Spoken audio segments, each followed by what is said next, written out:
안녕하세요. 저는 김후주라고 하고요. 제가 본업은 이제 농사인데 이제 아산에서 유기농 배 농사를 짓고 있고 어 사실 여기에 많은 분들이 저의 본업보다는 이제 트위터에서 향연이라는 이름으로 좀 아시는 분들도 계실 것 같은데 트위터에서 이제 전농 선생님들의 투쟁 소식을 업데이트해서 그 소위 지금 광장의 주도적인 세대라는 그 2030 여성분들을 연결하고 그 특히 이제 남태령이라는 그 사건이 벌어졌을 때 이제 시민들을 불러 모으고 이제 그분들의 소식을 계속 전하는 식으로 그 연대 활동을 했던 그 활동 벼락 활동가라고 할 수 있죠. 저 활동을 안 하는데 농사를 짓느라고 안 하다가 이제 계엄 때문에 올라왔다가 이렇게 됐는데 지금 그거에 이제 말씀대로 투신을 하게 되어서 지금 오늘도 이제 그 경찰 출석 조사받으러 전농 선생님들 나오셨거든요. 거기서 이제 방빼라 하고 왔습니다. 네, 그리고 지금 이 남태령에 대한 관심이라든지 그런 것들이 제 생각보다 더 거대하다는 거를 이제 시간이 지나면서 더 알게 되는데 그런 설문조사 결과 같은 것들도 이제 슬슬 나오고 있고 그랬을 때 조금 약간 충격적이었던 것은 이제 계엄 이후에 어떤 장면이 가장 기억에 남으십니까?라고 했을 때 거의 70%에 육박하는 분들이 남태령 대첩을 지목을 하신 그런 결과가 나왔어요. 2030 청년들을 대상으로 한 설문조사에서. 그러니까 계엄 당일도 아니고 뭐 여의도도 아니고 광화문도 아니고 남태령 대첩이 제일 기억에 남고 제일 중요했다는 그런 생각을 하시고 계시고 굉장히 멘션이 많은 그런 현장이었습니다. 그래서 저도 이제 남태령 대첩 당시에는 얼떨떨했어요. 이게 뭐지? 약간 어쨌든 이겼잖아요. 진짜로 농민들이 서울로 상경하는 투쟁에서 처음으로 거의 사상 처음으로 그렇게 어떤 소위 말하는 유혈 사태 없이 그렇게 입성을 해서 목표까지 도달을 한 심지어 한남동 관저 앞에서 열린 첫 시위가 남태령 그 승리 시위였다고 저는 알고 있거든요.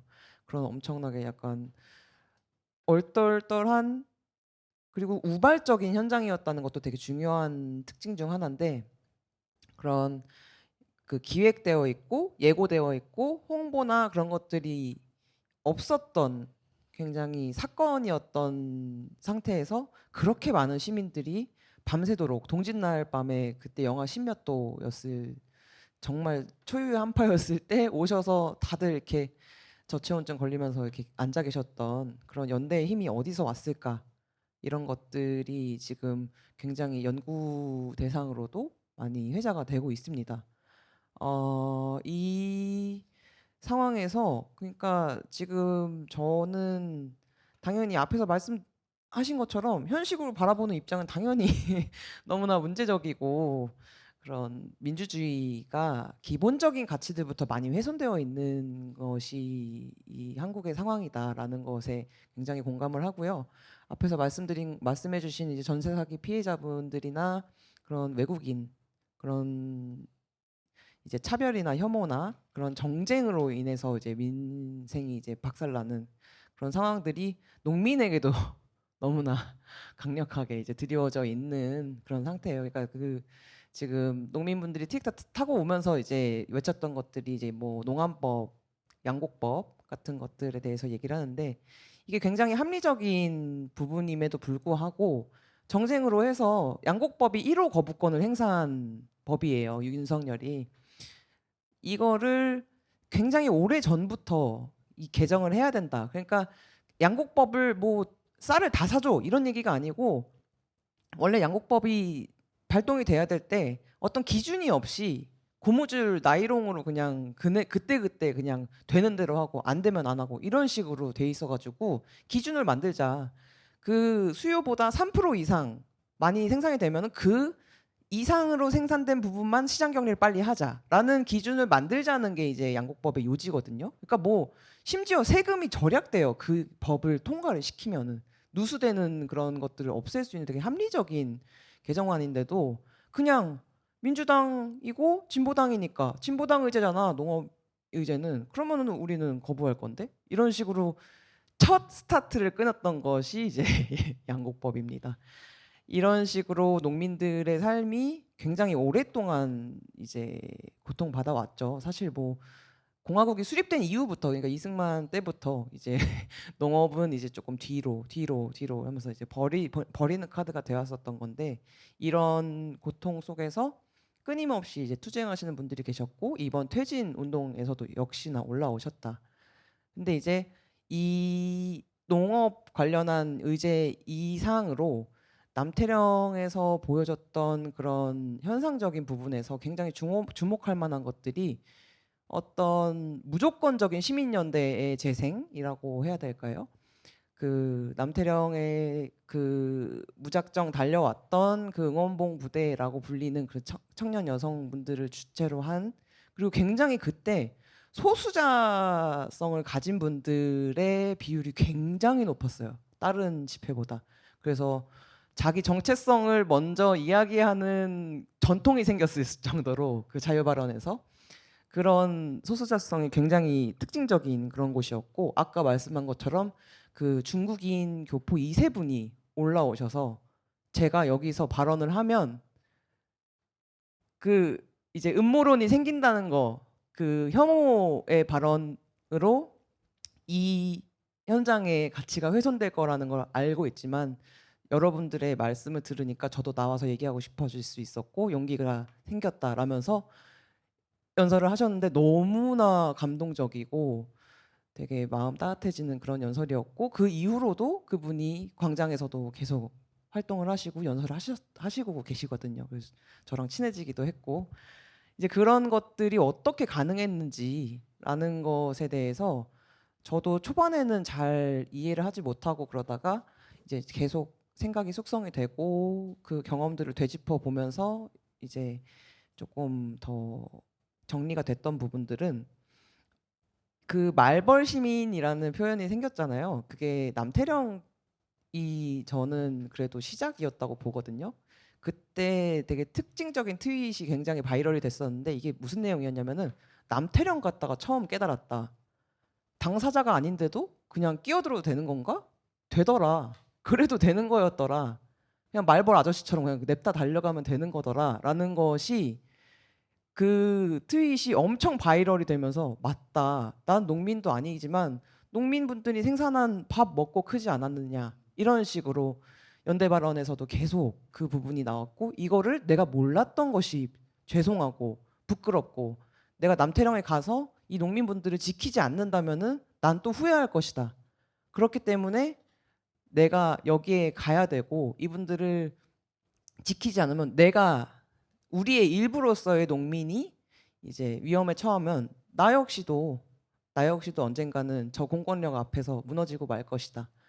그리고 그때 전세 사기 피해자분들도 나오셨어요. 남태령 때 그때 그 나오셔가지고 전세 사기 피해자분이 막 눈물을 흘리시면서 이제 그 자기가 겪었던 고통을 농민분들도 겪고 있었구나라는 걸 깨달았고 이거에 대해서 연대하고 싶다라고 말씀하셨는데 그런 주거권 활동하시는 분이 그걸 들으면서 또 우시면서 이렇게 우와 이렇게 하는 되게 감동적인 장면들이 많았었고 이런 민주주의가 굉장히 어려운 상황은 전 세계적인 그런 아까 말씀하신 것처럼 극우화나 이제 혐오나 차별 같은 것들이 어떤 레토릭으로 인해서 정치에서 굉장히 영향을 많이 발휘하고 있는데 이거에 대항해야 된다는 게 사실 그냥 혐오하는 건 저는 쉽다고 생각해요. 그리고 누구나 그렇게 쉽게 그쪽으로 빠질 수 있는데 그거를 이겨내고 그렇게 하고 싶은 유혹을 이겨내고 계속 누락되고 소외되는 약자나 소수자인 공동체 이런들을 계속 수색해야 되는 일이 저는 민주주의의 근본적인 역할이라고 생각을 하는데 이런 것들을 되게 본능적으로 느끼게 됐던 현장이 남태령이 아니었을까. 이것이 우리가 살 길이다. 그러니까 그냥 내가 농민들 불쌍하니까 가서 도와줄게. 이거 퇴진해야 되니까 이거 퇴진하기 위해서 이렇게 내가 해야 되니까 갈게. 이게 아니고 이 사람들이 무너지면 다음에 내가 된다. 이 사람들은 나의 일부다. 우리의 일부다라고 생각을 바꿔버린 거죠. 그랬을 때 어떤 혐오나 그런 음모론의 프레임이 먹히지가 않았어요. 그러니까 그때 언론에서 어떤 식으로 말을 했었냐면 그 KBS에서 폭도라고 그 트랙터가 경찰 버스를 막 이렇게 뒤집으려고 그랬다. 그리고 전농이라는 단체가 종북 단체다. 이런 식으로 프레임을 계속 해가지고 공격을 엄청 많이 했는데도 심지어 종북이면 어때요? 지금 농민분들이 얘기하는 게 합당하고 그게 맞다면 그거를 같이 해결을 해 나가야지. 우리가 사는 길이라면 그걸 해야지. 이게 종북 단체인 거랑 무슨 상관이냐라고 그 프레임을 격파를 해버리는 거예요, 신세대들이. 그런 상황을 봤을 때 이 남태령에 대한 그 지속적인 어떤 연구라든지 지금 제가 아카이빙을 많이 하고 있거든요. 아카이빙을 하고 있고 그 연구자분들을 모으고 있는데 지금 그런 작업을 통해 가지고 남태령에서 있었던 일들을 자세히 보는데 그 연구자분들의 주제도 되게 다양해요. 그중에 막 이렇게 사회복지 하시는 분들도 있으시고 돌봄에 대해서 광장의 돌봄에 대해서 광장의 치유 효과에 대해서 광장의 문학적인 효과에 대해서 이렇게 되게 다양한 부분으로 지금 연구를 하고 계신데 이런 부분을 앞으로도 같이 탐색을 하고 더 얘기를 나눴으면 좋겠다는 생각을 하고 있습니다.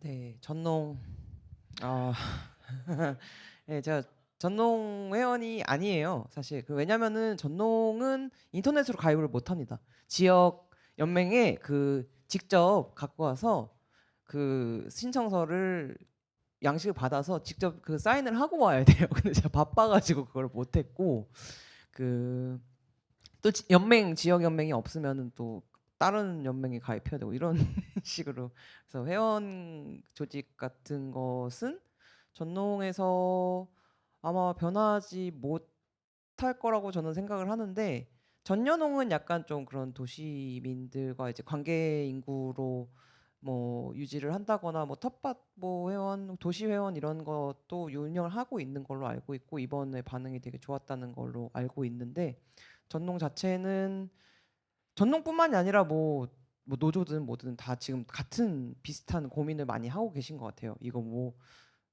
오늘 보니까 말벌 시민이었던 분들 고통고 오늘 그 재판 가서 막 하다가 조끼 입으셨던데 방금.